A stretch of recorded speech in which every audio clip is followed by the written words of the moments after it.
Bonjour, bienvenue sur la cuisine de Linoucha.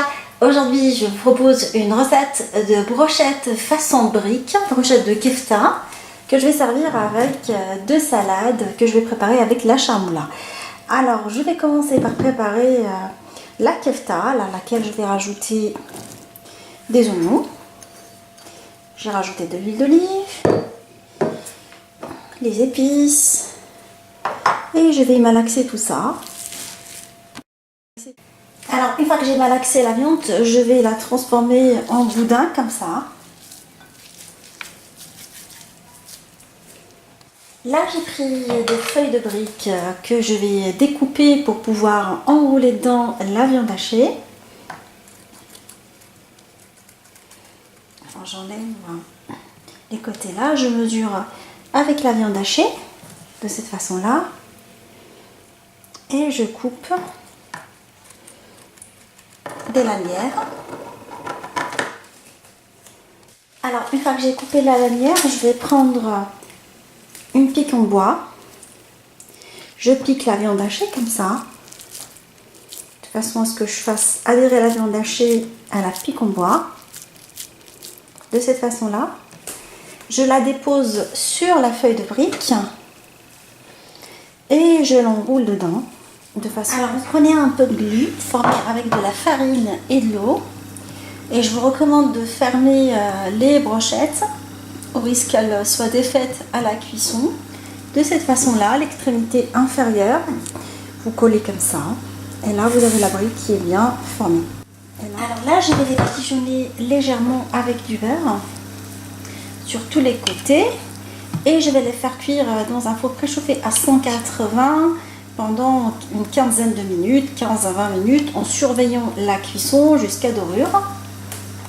Là, je vais préparer une salade. Je vais commencer par mettre des fèves fraîches décortiquées.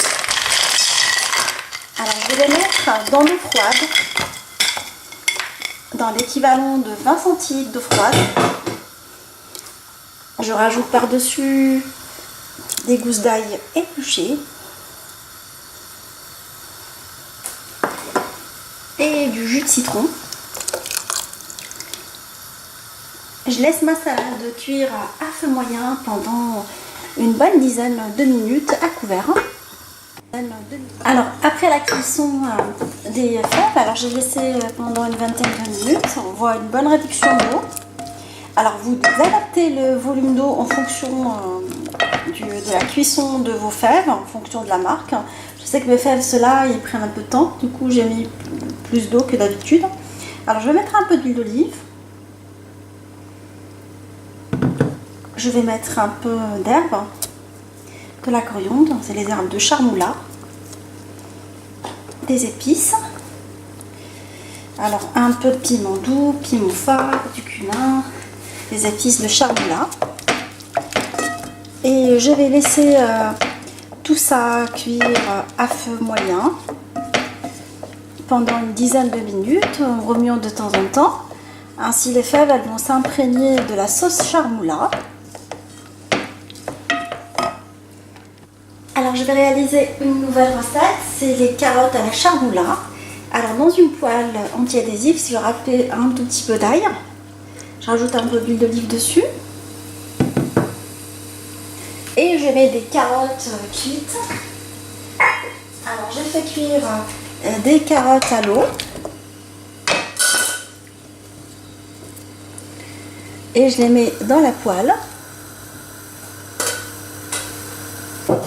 Alors vous les faites cuire soit à l'eau, soit vous les faites cuire à la vapeur, à vous de voir.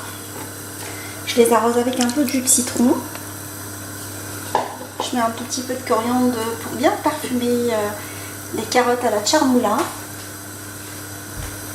Un peu de vinaigre. Mes épices. Piment doux, piment fort, cumin. Les épices emblématiques de la sauce charmoula qui parfument très bien les salades, les poissons.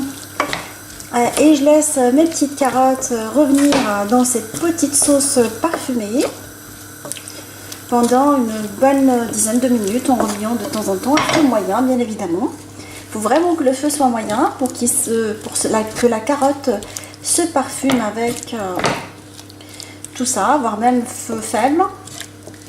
Vous pouvez éventuellement mettre de la harissa si vous aimez ça. Alors j'ai dressé la table avec les carottes à la charmoula. Alors je vais laisser jusqu'à obtention une bonne sauce, ainsi que les petites fèves à la charmoula, ma salade marocaine préférée, avec des fèves. Et j'ai réalisé une petite sauce yaourt avec des concombres râpés, de l'ail, selon ma recette de sauce yaourt au concombre, que j'ai servi en accompagnement des petites brochettes en feuilles de briques. Alors j'espère que cette association de recettes de saison vous a fait plaisir. Et on se dit comme d'habitude, on se retrouve sur la cuisine de Linoucha avec des nouvelles recettes, un nouveau voyage culinaire et à bientôt.